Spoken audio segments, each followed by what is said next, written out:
పాటలు పాడుతున్నప్పుడు దురాత్మలు వెళ్ళిపోతున్నాయి. పాటలు పాడుతున్నప్పుడు కన్నీళ్లు ప్రవహిస్తున్నాయి. ఇంత శక్తిగా పాటలు పాడుతున్న ఓర్వలేక సహించలేక భగవంతుని హేళన చూస్తుంటారు. ప్రభుకు మహిమ కలుగును గాక. దేవుడు మిమ్మల్ని దీవించును గాక.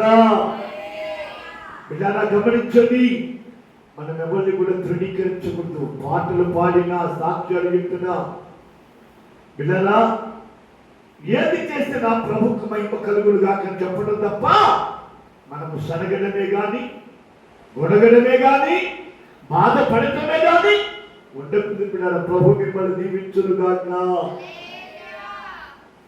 దావీదు కూడా పాట పాడుతున్నాడు బిడ్డల, యెహోవా నా కాపరి, అయ్యా పచ్చిక గల తోటలను నడిపించువాడా అని పాట పాడుతున్నాడు బిడ్డల. అంటే ఎన్నో అపాయముల నుండి దావీదుని దేవుడు కాపాడాడు కనుకని యెహోవా నా కాపరి, లేమి కలుగదు లోయలలో లోతులలో, యెహోవా నా ఊపిరి. హల్లెలూయా. దావీదు భక్తుడి బిడ్డల తన జీవితకాలం అంతా పాటలే. దైవ జనాంగమా, అందుకొరికే భక్తుడు అంటాడు, ముగింపు మాటలు బిడ్డ జాగ్రత్తగా వినండి. పాటల ద్వారా దేవుడిని హెచ్చరిక చేస్తున్నాడు ఆయన.